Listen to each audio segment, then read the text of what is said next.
देखो, हमारी वास्तविक संख्याएं प्रश्नावली चल रही थी।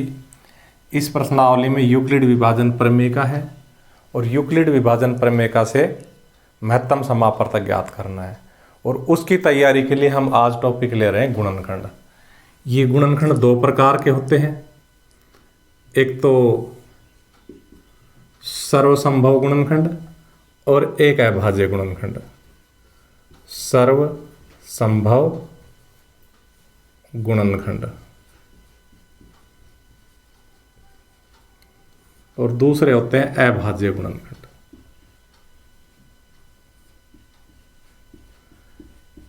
हमारे ये बदकिस्मती कह लो, चाहे रिवाज कह लो, चाहे कुछ भी कह लो, हम इन अभाज्य गुणनखंडों को सिर्फ गुणनखंड कह देते हैं। सभी कह देते हैं कि गुणनखंड करो, गुणनखंड करो, जबकि वो पूरा नाम अभाज्य गुणनखंड है।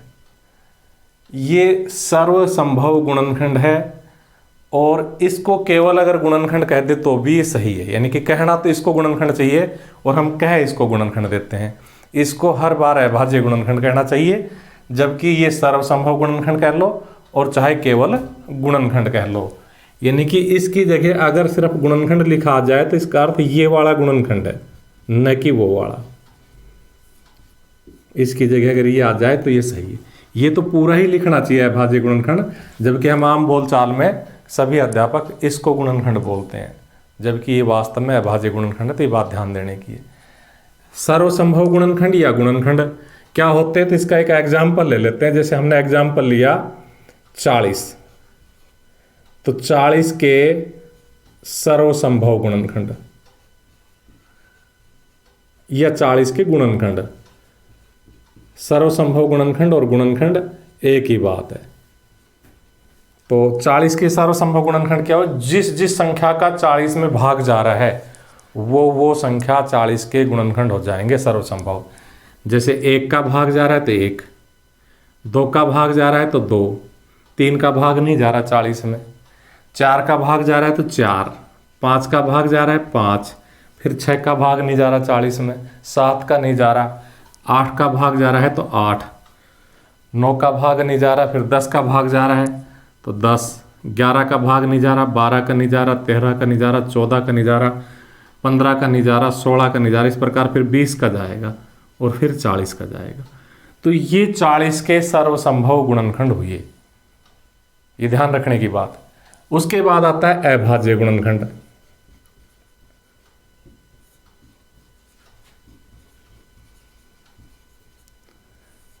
चालीस के अभाज्य गुणनखंड, तो ये क्या हो जाएंगे, तो 40 के अभाज्य गुणनखंड करने के लिए हम पहले इस प्रकार से खाना खींच के इसके गुणनखंड करेंगे। मैंने फिर गुणनखंड करेंगे कह दिया, क्योंकि ये वास्तव में अभाज्य गुणनखंड होता है। तो देखिए, अभाज्य गुणनखंड का मतलब होता है अभाज्य संख्याओं के गुणा के रूप में बदलना। अब आप सोचोगे अभाज्य संख्या क्या होती है, तो पुरानी वीडियो देखिए, वहाँ मैंने बताया है, पहली वीडियो में बताया कि अभाज्य संख्या क्या होती है। जब ये प्रश्नावली स्टार्ट की थी तो उसकी पहली वीडियो में हमने अभाज्य संख्याओं के बारे में आपको बताया है। तो अभाज्य संख्याओं के रूप में पलटना, तो मैंने वहाँ बताया था कि एक न तो भाज्य है न अभाज्य है, एक सिर्फ एक है। तो 2 अभाज्य संख्या शुरू होती है। तो अगर इसमें 2 का भाग जा रहा है तो हम 2 का भाग देंगे। अब 2 का भाग करने के लिए हमने भाजकता के नियम इससे पहले वीडियो में पढ़ाए हैं, तो 2 का भाग देंगे इसमें, क्योंकि 2 का भाग इसमें जा रहा है, क्योंकि इकाई का अंक 0 है, 20 बार जाएगा। फिर 2 का भाग देंगे 10 बार जाएगा, फिर 2 का भाग देंगे 5 बार जाएगा। अब इसमें 2 का भाग नहीं जा रहा क्योंकि विषम संख्या है। 3 का नहीं जा रहा क्योंकि 5 में 3 का भाग नहीं जा रहा, तो 4 का नहीं जा रहा, और फिर 5 का भाग देंगे तो 5 एकम 5। इन सबको गुणा के रूप में लिख देंगे तो इसके अभाज्य गुणनखंड हो जाएंगे 2 गुणा 2 गुणा 2 गुणा 5।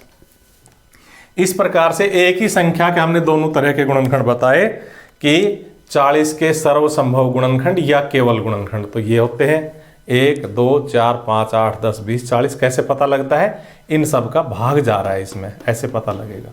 जिस संख्या का भाग जा रहा है वही इसके सर्वसंभव गुणनखंड है। और 40 के अभाज्य गुणनखंड हम इस प्रकार से करते हैं। अब देखो, हम एक उदाहरण लेते हैं जिससे 2 सवाल और हो जाएंगे, तो तुम्हारे गुणनखंड क्लियर हो जाएंगे कि भाई इन संख्याओं के सर्वसंभव गुणनखंड भी और अभाज्य गुणनखंड की भी ज्ञात कीजिए। एक तो 130 का और एक 500 का। तो हम क्या लिखेंगे सॉल्यूशन में 130 के सर्वसंभव गुणनखंड।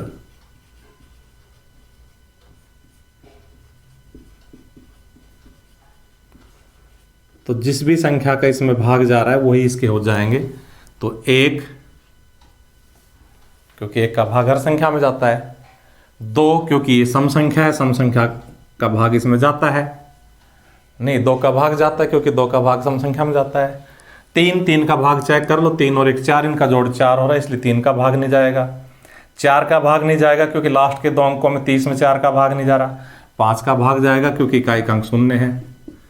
6 का भाग नहीं जाएगा क्योंकि 2 और 3 का नहीं गया। 7 का हमें चेक करना पड़ेगा, तो 7 एकम 7, 6 बचेंगे, 7 और 8 56 नहीं जाएगा। 8 का भाग नहीं जाएगा क्योंकि 4 का नहीं गया। 9 का भाग नहीं जाएगा क्योंकि अंकों का जोड़ नहीं हो रहा, 9 से विभाजित।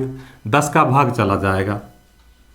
उसके बाद देखो 11 का भाग नहीं जाएगा, हम देख रहे हैं। 12 का नहीं जाएगा, 13 का नहीं जाएगा, 13 का जा रहा है, 13 एकम 13, 13 ढाई 130 होता है, तो 13 का भाग जाएगा। फिर 14 का नहीं जाएगा, 15 का नहीं जाएगा, 16 का नहीं जाएगा, भाग करके देखना पड़ेगा। 17 का नहीं जाएगा क्योंकि 17 6 102, 17 7 119, 17 8 136। 18 का नहीं जाएगा, 19 का नहीं जाएगा, 20 का नहीं जाएगा, 21 का नहीं जाएगा, 22 का नहीं जाएगा, 23 का नहीं जाएगा, 24 का नहीं जाएगा, 25 का नहीं जाएगा। फिर जाएगा 26 का भाग। 26 पंजे 130 होता है। फिर इसमें भाग जाएगा 65 का, क्योंकि 65 दूनी 130 होता है। और फिर इसमें भाग जाएगा 130 का। अगर कोई छूट गया हो तो इश्यू मत बनाना, हो सकता है मैं जल्दबाजी में कोई छोड़ दूं। तो ये तो इसके हो गए सर्वसंभव गुणनखंड। अब हम इसके अभाज्य गुणनखंड करेंगे। 130 के अभाज्य गुणनखंड।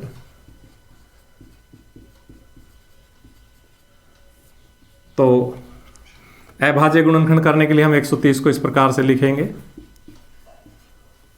अभाज्य गुणनखंड का मतलब अभाज्य संख्याओं के रूप में लिखना। तो यहाँ अभाज्य संख्याओं का ही भाग देते हैं, हमेशा भाज्य संख्याओं पे विचार ही नहीं करते हैं।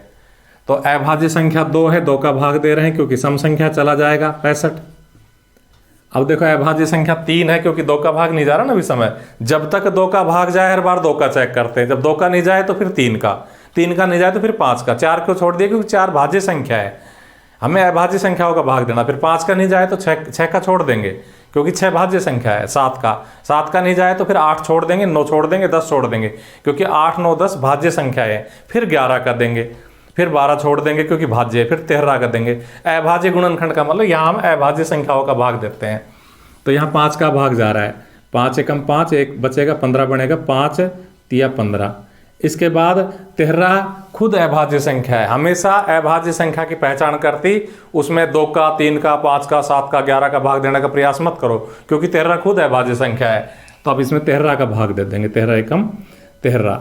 इस प्रकार से हमारे 130 के अभाज्य गुणनखंड क्या हुए, 2 गुणा 5 गुणा 13। तो ये हमारा रफ कार्य हो जाता है। छोटी क्लासों में इसे हम फेयर कार्य में भी शामिल करते हैं, बड़ी क्लासों में सीधा कर सकते हैं। ठीक है, ये आपका होमवर्क हो जाएगा, इसे आप खुद करना।